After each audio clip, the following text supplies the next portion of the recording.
Olá você, bom dia, você no nosso Instagram, no nosso Facebook, estamos ao vivo e você também conosco nas redes sociais da Comunidade Católica Dom de Deus, no nosso canal do YouTube, CCSMA Oficial, o nosso bom dia! Bom dia, doutora Carla! Bom dia, Isaac, bom dia, Cíntia! Bom dia, Estamos Isaac, aqui bom no dia, nosso doutora encontro Carla. terapêutico, hein? Estamos aqui. Vou disparar para vocês aí já alguns links, né? Sim, é importante compartilhar. Enquanto isso- Você vai se achegando, você no nosso Instagram do CCSMA Oficial, você no Facebook do Centro Clínico, você também nas redes sociais da Comunidade Católica Dom de Deus, vai se achegando, vai compartilhando. E hoje aqui na Morada do Sol já deu uma neblina mais leve, logo mais cedo. O sol está demorando de nascer, mas é importante que você está com a gente nesta manhã. Hoje é 14 de julho de 2020, o ano já está andando, estamos caminhando. E hoje, doutora Carla, vamos falar de um tema, como gosto de falar, desafiador, não é Vou verdade? lembrar também que é dia de Nossa Senhora do Carmo, se eu não me engano, hoje, não é isso? Ou é amanhã, ou é Pode ser dia 16, 15, não? dia 15 ou dia 16? Os nossos assistentes, tenta ver pra gente aí de Nossa Senhora do Carmo. É 14 ou 16? Eu sei o seguinte, que ontem foi dia do ECA. Sim, ontem comemoramos os 30 anos, estou aqui com ele, do Estatuto da Criança e do Adolescente, e hoje iremos falar um pouco dessa temática, né? Sim. Trazer para o nosso encontro terapêutico o público das crianças. Doutora Carla, qual o tema de hoje para os nossos internautas, para aqueles que estão nos acompanhando? O que hoje vamos dialogar nesse tempo de... Eu falo sempre que é sempre o nosso bate-papo. Isso, né? Porque bate-papo. senão fica algo muito pesado, né? Verdade. Então o tema... De peso já basta o que está aí basta fora, o que né? tá aí fora, É né? verdade. Então, se a gente conseguir fazer esse bate-papo, nós vamos falar sobre os efeitos do confinamento na saúde mental da criança e se a gente conseguir se estender dos adolescentes também. Mas o foco de hoje será mais sobre Será as mais crianças, as crianças, né? Isso já é um tema que já faz com que os pais fiquem em alerta. Eu ontem, me preparando, né, me via muita palavra delicado, né? Um tema delicado de se tratar, de se colocar. Nós tivemos o nosso último encontro, né, que foi lá no Casa Irmã Dulce, falavam sobre solidariedade, e o anterior àquele falavam sobre a realidade familiar. Né? E hoje vamos de forma mais específica no público das crianças. Sim. Esse público vulnerável, fragilizado e que também tem sofrido nesse tempo, né, doutora Carla? Que como Né, qualquer outra pessoa, né? Sim, Ali pelos meados de março, né? sim. Saiu, Início de março. né? Saiu para ir para a escola, saiu para ir para... os pais saíram para O trabalhar. convívio normal, né? Convívio Próprio normal, da rotina. Saiu, né? De forma bem tranquila, Sim. na sua rotina. E aí, viram seus amiguinhos, foram pro colégio, Os avós. os avós, outros... Nossa Senhora do Carmo, dia 16. Só confirmou aí. Então escreve com força, né? Verdade, vai ser na quinta-feira. Isso aí. Então, o que acontece? O adulto já foi um choque, aquela parada brusca que nós vimos. Lembra? No primeiro encontro nosso, Sim. aquela parada brusca. Sim. Agora imagine essa parada brusca na cabecinha das crianças. É interessante, só abrindo um parênteses, eu gosto desse parênteses da Cíntia, né, que a gente tem feito esse caminho, né? Sim. Esse caminho dos encontros terapêuticos, a gente tem trazido várias essas temáticas e chegamos hoje nessa realidade, né, das Porque crianças. não tem como nós abordarmos tudo de uma vez. São realidades diversas, Específicas também. específicas, que faz com que a gente pense realmente a questão familiar, a questão do adulto, a questão das patologias que podem se desenvolver, cada uma dessas realidades. E hoje nós chegamos nas crianças, naqueles pequeninos, Sim. que como o adulto também sofreu uma parada brusca. Sim. E veja só, se você pensar, a criança, ela muitas vezes ela não entende nem o que está acontecendo. Verdade. Tem criança que não entende nem o que está acontecendo ainda. Sim. Ela sabe que tem algo diferente, porque a rotina mudou, as tarefas, o dia a dia mudou. Vou pegar um exemplo, nesse Completamente. sentido que a senhora está falando, doutora, que eu acabo convivendo hoje com criança, né? Tem meu sobrinho, que vai fazer 5 anos agora, e está na fase de colégio. Sim. Então, no primeiro mês, 1 mês e meio, né, ele ficou assim, mas por que eu não vou pro colégio? Né? Por que papai e mamãe tá em casa e a gente não vai viajar? Porque ele está acostumado no período de férias ir para casa da vovó Lúcia, ir viajar, né? Por que a gente está em casa e a gente não pode brincar na rua? Né? Porque foram os primeiros dias, ninguém sabia. Ele tem problema, né, asmático, né, e uma sinusite muito forte, né, um problema pulmonar sério, onde desde o ano passado ele faz um tratamento ali regrado de manhã, à noite, bem rigoroso, né? E ele não conseguia compreender. Ele colocou a casa embaixo. A casa embaixo. Né? E aí entender que, na verdade, naquele primeiro início, minha irmã ela estava no último mês de gestação. Sim.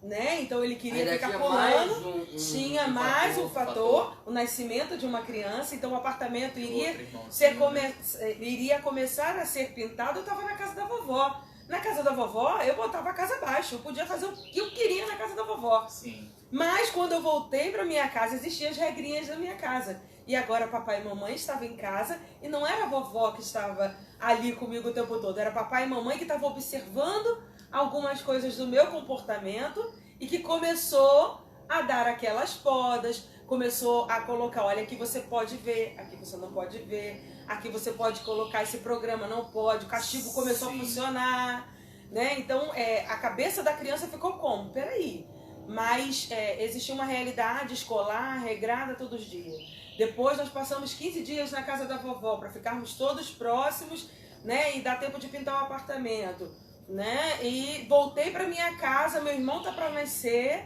papai e mamãe tá em casa junto. Aí começam os conflitos de papai e mamãe, começa a educação, né? Mais afinco sobre mim, porque o pai e a mãe que estão em casa, né? Que estão fora de casa trabalhando durante o dia a dia, por mais que enxerguem e vejam a realidade, eles têm uma certa visão limitada. Aí entra um pouco disso, daquilo que a doutora, né? Ela estava falando ainda há pouco, né? Como foi essa freada brusca na vida da criança. Sim. Eu estou dizendo de uma criança que passou por 3 fases ou 2 fases. Existe aquela que deu aquela freada brusca, tô dentro de casa com papai e mamãe, né? Que cuidava de mim e não tá aqui, né? Ou antes estava só a mamãe e não estava o papai. E agora, como eu lido com isso?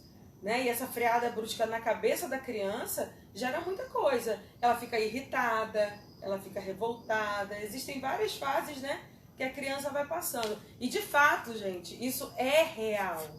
Né? Não é algo aqui que a doutora está falando teoricamente e o Isaac está falando teoricamente. Existe um fator real frente a isso, né? Não são só possibilidades. Nesse caso, doutora Carla, nesse isolamento social, as crianças está tendo um prejuízo no aspecto emocional? Como essa realidade do emocional da criança está sendo afetada nesse período?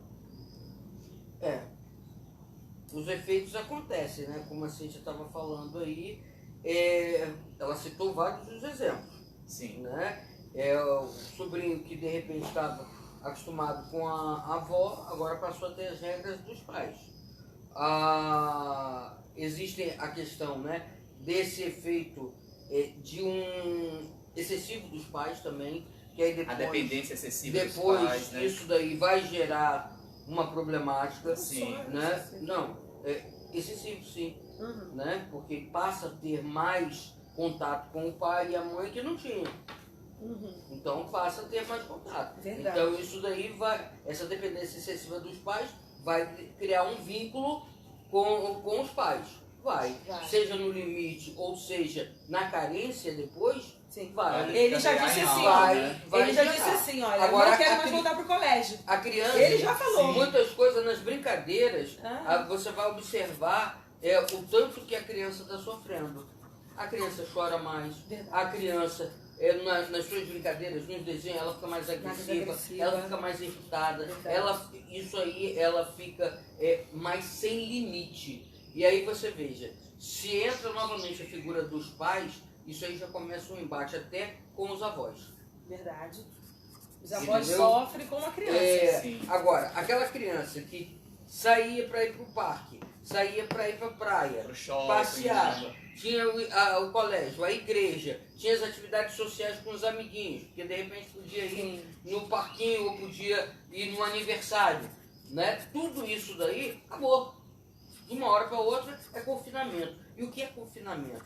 Você imagina, nós pensamos em um adulto e um encarcerado. Não é confinamento. Sim. Agora você imagina a criança nesse estado de confinamento, isolado, né? Somente com os entes familiares mais próximos. Se tiver a problemática, né, a comorbidade, vai estar mais isolado ainda. Então, a criança pode ficar mais desatenta? Pode. Ela pode ficar mais preocupada e o pai e a mãe nem perceber? Pode. A criança pode ter distúrbio no sono? Pode. A criança pode ter falta de apetite? Pode. Tudo A isso. criança pode ter pesadelos? Sim. Pode acontecer tudo isso numa criança só, doutora? Tudo isso uma criança só. Então, eu isso são confio. sinais São sinais de que sofrimento que a criança está não tá passando, bem. não está bem, Quer que os dormir com pais papai e precisam mamãe, estar e a atentos, criança né? não está Né? bem. Quer dormir com o O papai e mamãe. desconforto, a agitação, e aí a criança é O comer hiperativa. demais, o comer de menos. A criança é hiperativa? Não. A criança está agitada? Não. A criança está confinada. Sim. E aí vamos colocar dentro, muitas vezes, de um apartamento, De um apartamento. entendeu? Porque uma coisa é você estar confinado dentro de uma casa, que você ainda tem um espaço, Um quintal. né, um quintal jardim. onde você pode andar com a sua bicicletinha, Sim. onde você pode onde você pode jogar uma bola, né? Você está dentro de casa, mas imagina um apartamento. E aí nós estamos falando de uma grande maioria de habitações que são apartamentos, né? Nem todo mundo mora em conjuntos habitacionais, né? Você dá um exemplo, doutora. Né? O sofá se torna pula-pula. E a criança quebra o dente. Né? Isso pode acontecer, não pode? Porque o sofá se torna o pula-pula que a criança ia todo final de semana no parque com os pais. Mas a questão não é só o pula-pula, né? Não é só o sofá que vai se tornar um pula-pula. O sofá vai se tornar um pula-pula, escorrega. É isso aí. A casa vai se tornar o ambiente dele externo. O ambiente externo. Sim. E aí agora para pensar, porque veja só, nós estamos olhando, dando um enfoque nas crianças, nas reações das crianças. Então, onde é que nós vamos começar a observar? Naquilo que é o comportamento diferente da criança. Exatamente. E quais são os comportamentos diferentes que mais, que são proeminentes, que são mais, assim, notados, que ressaltam. Sim. No dormir. A criança começa a ter medo de dormir no seu quarto. Verdade. No seu quarto. E aí entra uma questão, mas por que a criança está com medo de dormir no quarto? Existe a ansiedade natural, que nós já falávamos, existe aquela, toda uma série, né, de desconforto da criança, mas aí aparece aquilo que a criança não entende, que é o medo. A angústia, aquele medo sem um objeto definido. E aí ela fala: papai, eu quero dormir no seu quarto. Papai, eu quero dormir no seu quarto. Mamãe, eu quero dormir no seu quarto. No pé da sua cama, mamãe. Né? Por medo. E aí ele vai alegar: mas, meu filho, medo de quê? Né? Não tem por que você ter medo, Não tem por né? que você ter medo, não. Mas tem um monstro debaixo da minha cama. Sim, os pesadelos, né, que começam Né? a vir. A desculpa é: tem um monstro debaixo da minha cama. Eu quero ir para a cama de papai, eu quero ir para a cama da mamãe.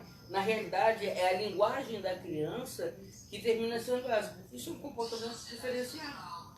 Sim. Isso é um comportamento diferenciado, entendeu? Onde a criança, por medo e insegurança, e nós já falávamos em outros encontros, que se os pais forem pais ansiosos, nervosos, inseguros, estressados, automaticamente isso passa também para a criança. Queremos acolher você que está chegando no nosso Instagram. O pessoal está chegando aí, né? Tá. Estamos conversando sobre os efeitos deste isolamento social nas nossas crianças. Que se torna para elas confinamento, né, Isaac? Sim, sim. Você também no nosso Facebook. E também nas redes sociais da Comunidade Católica Dom de Deus, o nosso bom dia. Que bom saber que você está com a gente aqui toda terça e toda quinta no nosso encontro terapêutico. Queremos acolher a Flávia Batista, a Dilmeia Rocha, a Isabelle Melo, é criança, está nos acompanhando, a Roberta Quintes, a Dani Vocacionada, Emanuele Felizardo.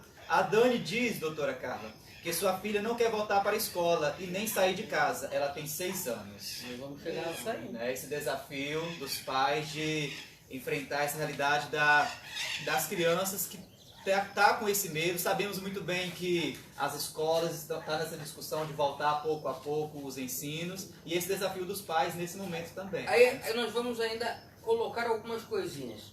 A essa ameaça invisível que se fala muito e que a criança não entende, né? A gente pode somar ainda alguns fatores que são mais estressantes ainda na criança. Tipo, a perda da rotina escolar nós já falamos. Sim. Tá certo? Do relacionamento social também falamos. Foi afetado. Né? Sim. Mas aquele familiar que foi acometido pelo Covid e teve que de repente ficar isolado Dentro de casa. num quarto. Como a criança lida com Sim. isso? Como a né? criança Por que eu não posso ver papai, percebe, né? Por que eu não posso ver mamãe, né? como a criança percebe isso daí, como a criança vai elaborando isso dentro da sua cabecinha. E aí vem, né, algum familiar que possa ter passado por algo mais enfático, teve que sair às pressas de ambulância de casa, Sim. barulho de sirene, porque os profissionais de saúde, eles estão fazendo o trabalho deles, então a sirene tá ligada. Eu lembrei, doutora, de uma paciente sua e uma pessoa que era atendida minha, né? Uma criança, ela tinha na época Palhaço, 8 anos, né? Ela tinha Polícia. medo de palhaço e quando ela ouviu o barulho de uma sirene, despertava nela pânico e começou a crescer esse medo na criança, né? Ela começou a não querer mais ir para a escola, ela começou a ter terror noturno, começou a ser muito difícil. Aí encaminharam a criança para mim, achando que era um problema espiritual. Comecei a atender a criança e falei assim, não, isso aqui é medo, isso aqui é pânico, mãe. Eu vou encaminhar a senhora e ela para uma psicóloga, encaminhei para a doutora Carla. E quando a doutora Carla começou a acompanhar, a criança hoje é outra, ela é super levada, já está até uma pré-adolescente. Eu acho que ela acompanha a gente no terço. de São Né? Miguel. Ela já deve estar agora o quê? Com 12 anos, Não, né? já 13. é. 13 anos, né? Mas na época foi muito difícil. Como você identifica uma criança de 6, 7 anos com pânico? Porque você começa a perceber, né? A gente que trabalha diretamente com essa área, a gente começa a perceber os sinais. Claro que a gente vai encaminhar para o profissional responsável. Se tivesse algo espiritual, eu jamais trabalharia, até mesmo com uma criança ou um adolescente, sem o apoio de um profissional. Sim. Porque a oração ela precisa ser diferenciada, ela precisa ser na linguagem da criança, ela precisa ser na linguagem do adolescente, coisa que depois a gente vai tratar. Mas só para a gente poder perceber que os pais ou quem está mais próximo precisa dar atenção ao sentimento da criança, como a doutora falava, que está sendo expresso de alguma forma. Porque nessas fases, na minha época não houve o Covid, mas estava no final do militarismo. E aí Então você- eu desenvolvi um medo na minha vida, né, até os meus 30 anos. Que eu só consegui colocar no lugar, né, doutora, depois de 3, 4 anos de tratamento. E aí, Imagina a criança. E aí nós podemos falar de uma coisa, né, que talvez eu tenha até me esquecido. Isso tudo, a gente tem um nome, é o estresse pós-traumático. É como uma guerra, uma pandemia, que foge, Catástrofe. uma catástrofe, né? Que foge ao domínio, né, daquelas poucas pessoas, seja da família, pega um âmbito muito maior, né, de pessoas.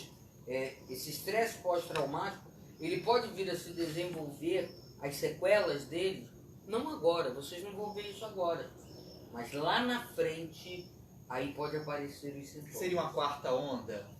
A gente vai chegar lá, né, Isaac? Dessa onda dessa pós... Porque a primeira pandemia. onda está sendo justamente todos esses pacientes do Covid-19 que estão enchendo os hospitais. Sim. Aí nós temos a segunda e a terceira onda, que são os pacientes crônicos, os pacientes que são de emergência, mas que estão em stand-by, estão aguardando passar essa onda do Covid. Sim. Né? Sim. E a quarta onda seria justamente desses tratamentos de saúde mental e emocional. Agora, continuando aquilo que eu estava falando, né? Justamente, então de repente um parente saiu de ambulância, a criança só ficou com o barulho da ambulância.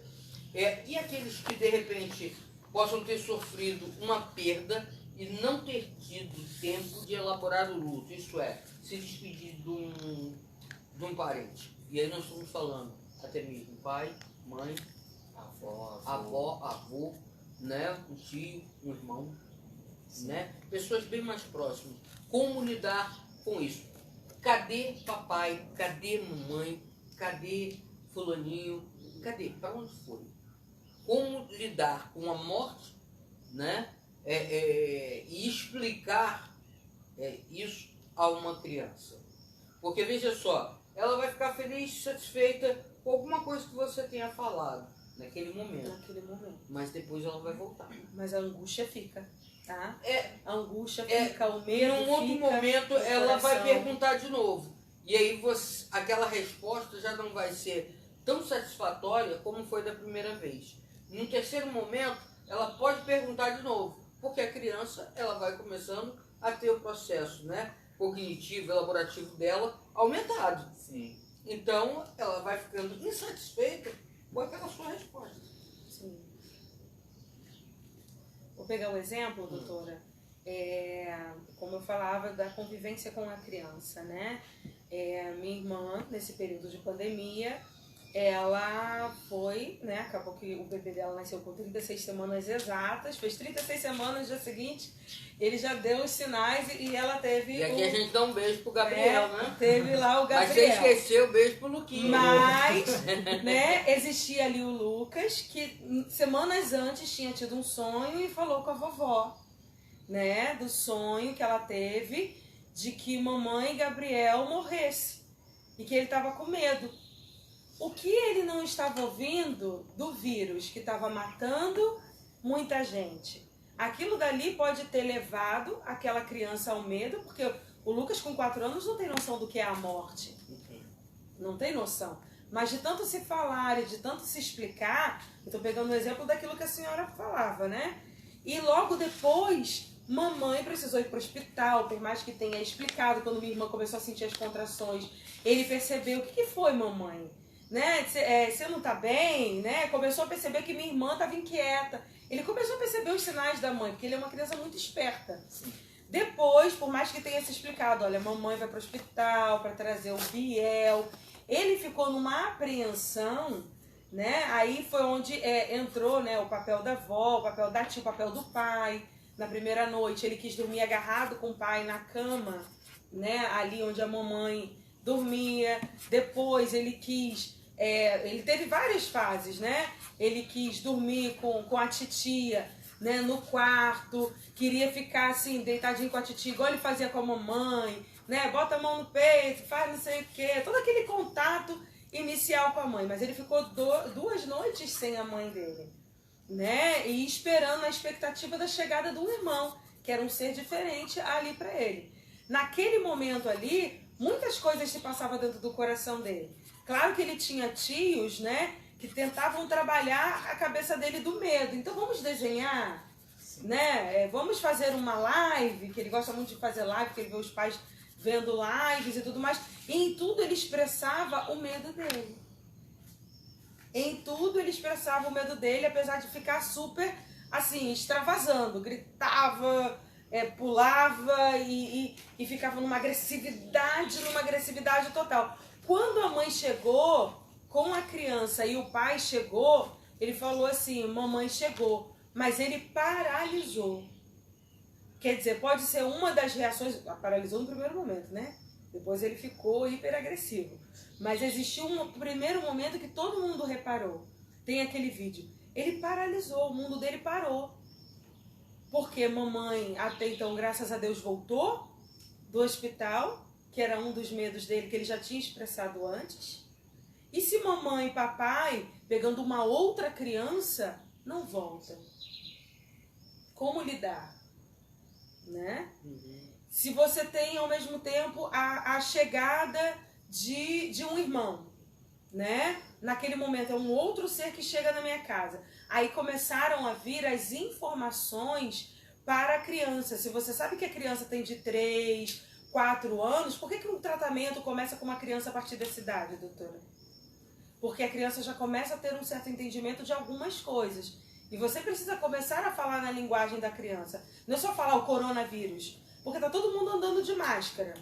Tá todo mundo, a rotina mudou. Então, quer dizer, acontece de certa forma com a criança, ali na cabecinha dela, os medos e os monstros que começam a vir sem ela ter domínio sobre tudo aquilo ali ao redor dela, né? Queremos acolher a Carla Moreira, tá chegando aí, né? Tá acompanhando o nosso encontro terapêutico, a Maria Ivone, a Érica Almeida, Marcos Vinícius, Dejanete, o Adenilson, nosso bom dia. Que bom saber que vocês estão com a gente. Seu Adenilson, um abraço para o senhor, tá? Logo, logo, quem sabe uma próxima temática será tratar sobre a realidade dos idosos também. Eu pensava até nisso também. Porque assim é um desafio. Doutora Carla, a Cíntia trouxe algum aspecto sobre esse excesso de informações que as crianças estão sujeitas nesse tempo. Como os pais podem lidar com isso, inclusive a própria... A Sociedade de Pediatria, né, a Sociedade Brasileira de Pediatria, lançou algumas orientações para os pais, dentre essas, o cuidado com o excesso de informações. Como os pais, os avós que estão nos acompanhando, podem ter o cuidado em relação a isso, as nossas crianças, né? Se pensarmos bem, olha, em termos percentuais, né, em estudos que tem aí, vocês vão ver que a gente observa a ansiedade, a depressão, a ansiedade, mas o fator primordial, e aí nós estamos colocando em torno de 75%, 80% do que mais afeta é o medo. Sim. É o medo. Está mais em evidência, né? O que está mais em evidência hoje em dia é o medo. E aí o perigo que tem, que nós estávamos até brincando ontem, né, da infodemia. Verdade. Já ouviram esse termo? Infodemia é o excesso ou a epidemia de informações. Isso aí. E aí, esse excesso de informações pode gerar, e aí a gente tem que saber fazer uma triagem, né, do que é informação positiva e do que são as informações negativas. Exatamente. Estar, né, atento àquilo que o seu filho vai estar escutando. Porque depois, no caso, a recomendação é que você faça uma limitação dessa exposição dessas informações para as crianças. Não dê tanto acesso, porque às vezes os pais querem ficar na televisão, querem saber o noticiário e não percebem que a criança também está ali. Que a criança está ali. Então, o que acontece? Muitas vezes a criança, sem querer, ela está absorvendo aquilo ali. Entendeu? Ela está absorvendo. São realidades que precisam ter um pouco de atenção. A pessoa, os pais, os avós, cuidador, quem tiver, né, precisa ter atenção. Porque às vezes fica tão focado na televisão, na internet, querendo saber se a curva está descendo, se a curva subiu, se o platô chegou assim ou não, né? Então, em termos de limitar essas crianças a esse excesso de informação. Verdade. Isso daí seria uma das realidades. Até o uso dos meios tecnológicos também nesse tempo, né? Deve-se ter o cuidado de não estar usando em excesso, porque tudo isso também gera efeitos psicológicos na criança. E aí a gente vai ter, né? Os jogos. A maior angústia psicológica que a criança pode manifestar, ou as maiores angústias, nós já falamos, vamos repetir, são os pesadelos, os terrores noturnos, o medo de sair de casa. Foi quem estava falando aí, a filha, né? A filha da Dani, de 6 anos. Medo de sair não de quer casa. voltar para a escola. Medo de que os pais voltem a trabalhar e peguem a doença. Não sabe que doença é, mas tem medo que pegue a doença. Porque se fala do vírus, se usa uma máscara... Então, a irritabilidade vai num grau muito grande. A hipersensibilidade emocional. A criança, se você fala um pouquinho mais alto, ela já desaba. Né? Ela desaba e começa a chorar. Isso aí é algo que a criança está tão sensível e muitas vezes ela não está sabendo por que ela está sensível. Mas está sensível, porque tem todo um contexto social, eu costumo falar, né, do contexto social. E aí muitas vezes vem a apatia, nervosismo, a dificuldade de concentração, e aí vamos às aulas online. Que desafio, hein? Não nós estamos falando crianças, não só crianças de 4, 3 anos, mas já tem crianças de 6, 7, 8 anos, até os 12 né, até os 12 anos, que estão aí tendo aulas online. Vamos ser bem realistas. Você acha que a criança vai ter a concentração necessária? Rapidão de concentração. Ou ela vai se distrair, se dispersar, qualquer coisa, passou um mosquito, ela vai estar se dispersando. Sim.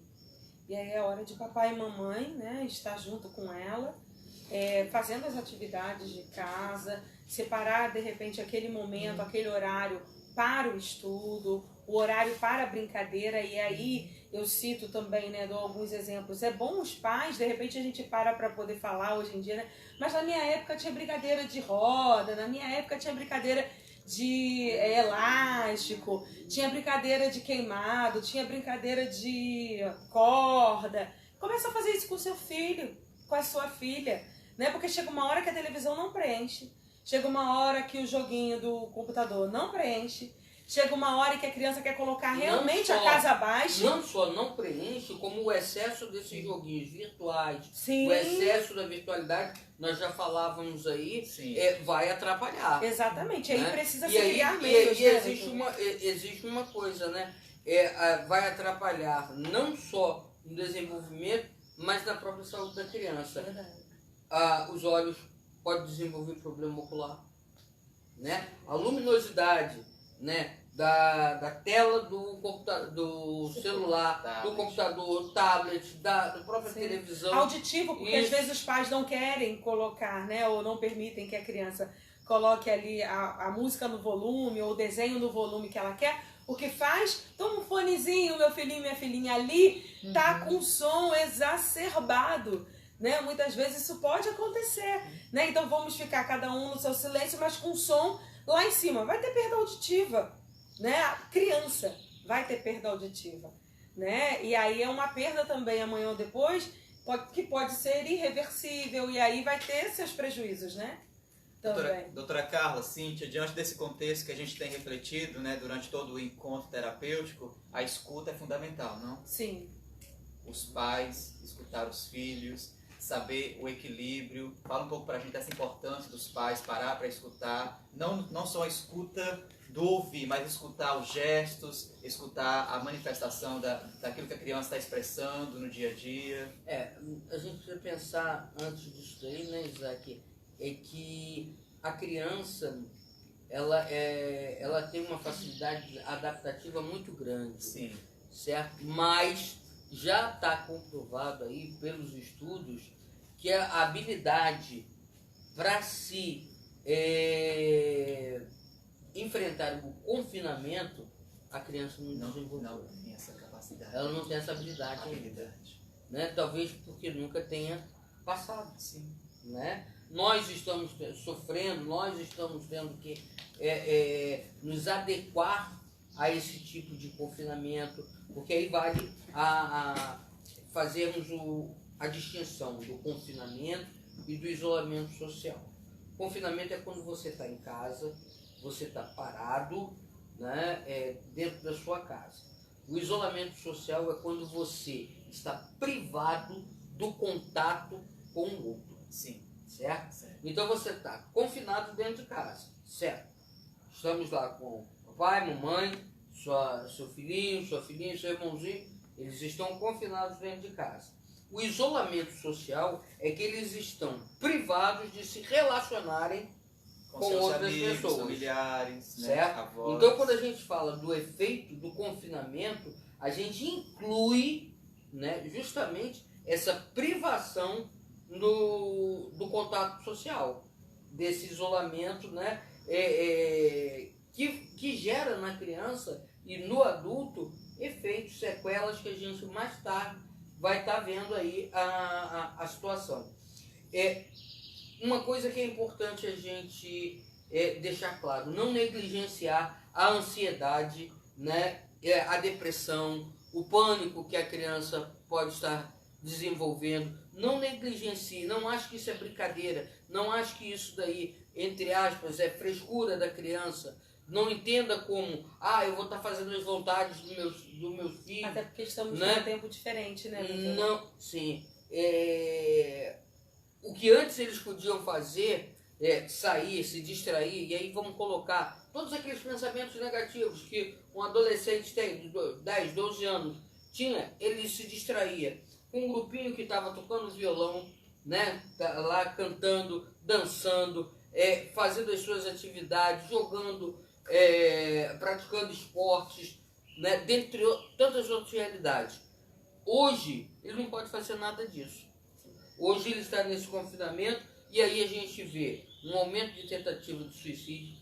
Sim. A gente vê o aumento do cutting, aqueles cortes, né? Que antes existia, mas era velado. Sim. E agora está ficando tudo... Os pais E aí a precisam gente vai trabalhar estar isso no atentos, próximo né, encontro. a realidades da internet que infelizmente, né, tem desenvolvido esses jogos, né, que infelizmente vai motiva a criança a essa realidade, do né? suicídio. E aí entra a questão da mídia, né? Sim. Da virtualidade. Está lá, o pai de repente acha que a criança está brincando lá, mas está com um joguinho que está fazendo com que ele leve a uma tentativa de tirar a própria vida. Quando a pergunta que você me fez, sempre depende, quer repetir para você? É a realidade da escuta, né? Você que está chegando agora, Sim. né, no nosso Instagram, no nosso Facebook, nas redes sociais da Comunidade Católica Dom de Deus. Hoje estamos conversando um pouco sobre os desafios, né, desse confinamento em relação às crianças, né? O que as crianças estão enfrentando a nível psicológico, emocional.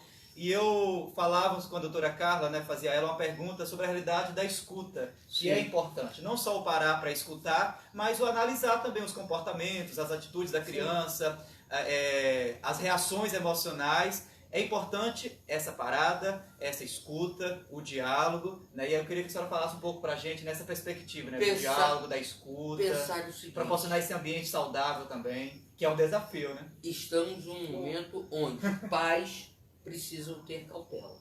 Boa. Entendeu? A cautela é fundamental. Por quê?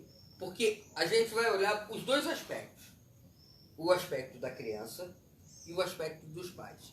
A gente pede cautela aos pais, mas os pais estão sobrecarregados emocionalmente, com uma carga enorme De de responsabilidade. responsabilidade em cima deles. Sim. E a gente pede a eles, calma, Paciência, né?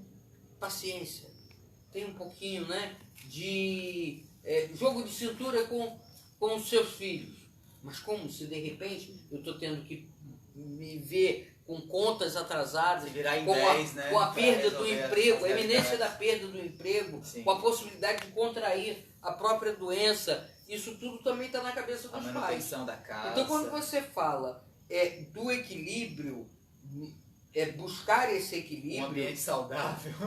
o ambiente saudável, é necessário você, principalmente, ter esse olhar, e aqui nós estamos tendo um olhar do papai e mamãe, veja só, estamos tendo um olhar para com vocês também. Verdade. Porque não só o olhar para a criança vai estar perdida nisso tudo, mas papai e mamãe também vão estar sobrecarregados. Então, tentar buscar esse equilíbrio e não se cobrarem tanto, isso aí é fundamental.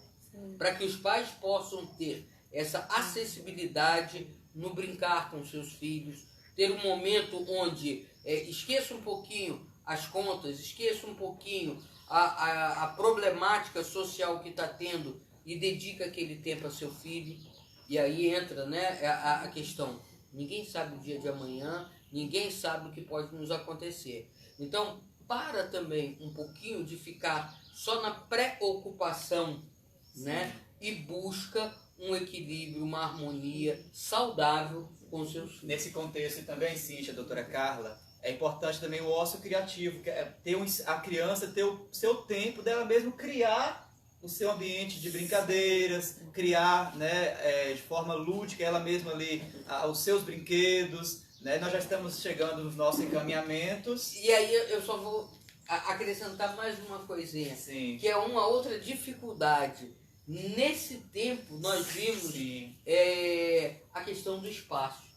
Quem tem espaço para quê? É verdade. Quem tem espaço para quê? É isso Né? aí. Como a criança pode ter o espaço para brincar, como o pai pode ter o espaço para trabalhar. Isso aí. Né? Então buscar esse equilíbrio, por isso que eu falo, calma, cautela, o momento é de prudência, o momento, já estamos acabando aqui, né? O momento é de calma, paciência, Sim. até com o tempo. Agradecemos, isso aí, agradecemos ao Alberto Gomes, o nosso bom dia, Márcia Santos, André Bertoni, Lúcia da Dom de Deus, né? A mãezona da Maria. É isso aí, Lúcia. Doutora Carla, Cíntia, já estamos nos nossos encaminhamentos, né? Nós já falávamos sobre essas realidades, mas é importante a gente frisar nesse momento final. Estabelecer uma rotina com atividades, né? Que permita organizar o dia e favorecer a formação de laços entre pais e filhos. Eu resumo tudo, né? Porque eu sei que a nossa contra-regra ali está falando do tempo, é um reinventar-se. Um reinventar-se. É um reinventar-se. Tanto a criança, tanto os pais. Os pais precisam criar isso para si e para seus filhos. Promover diferentes formas de leitura, desenhos, jogos, brincadeiras. Eu ia falar exatamente sobre isso, né? Sobre a criatividade. Às vezes o pai e a mãe podem até não se ver criativos, né? Mas aquela brincadeira que para você era agradável, hoje pode ser agradável para o seu filho, né?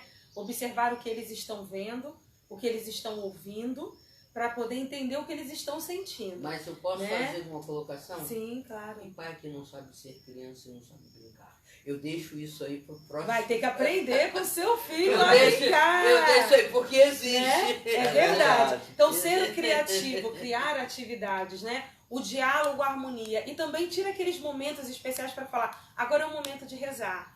Né? Então, eu não posso deixar de colocar isso, né? Vai lá, reza o terço em família, reza às vezes uma dezena, porque a criança às vezes não vai conseguir rezar todo o terço. Mas reza uma dezena com seu filho se ele é pequenininho. Reza o terço todo se ele já passou dos 7, 8 anos. Né? Participar ali de momentos também da Santa Missa. Vamos nos arrumar para poder participar da Santa Missa. Hoje é domingo, esse é o horário de participar da missa. Né? Então isso também é importante, levar Deus, porque vai trazer segurança com seu filho. Antes dele dormir, ao acordar, reza a oração do Santo Anjo da Guarda. Né? Reza com seu filho para que ele possa ter confiança em Deus e trabalhar também os medos. E deixo aqui, né, a criatividade. A criatividade ela pode acontecer de diversas formas e você, pai e mãe, tem um dom que é dado por Deus e Deus vai dar sabedoria aí no aprendizado, também na educação dos seus filhos, pode ter certeza, né? Doutora Carla, sua mensagem final. Agradeço novamente, né? Sim. O chamado e estamos aí para o próximo encontro, né? E será qual? Na quinta-feira, às né? 9h15, Às estaremos 9h15 aqui no nosso encontro aqui. terapêutico. Cíntia, sua mensagem final. Sejam criativos, né? E não deixem de levar Deus para as suas casas. O diálogo é fundamental entre esposos e entre pais e filhos. Logo mais, meio-dia, teremos o nosso momento de oração com a Palavra de Deus, com o Padre Cláudio e a nossa cofundadora Cíntia. Também às 15 horas, Texto da Misericórdia. Às 18 horas, Texto Mariano. Às 19 horas,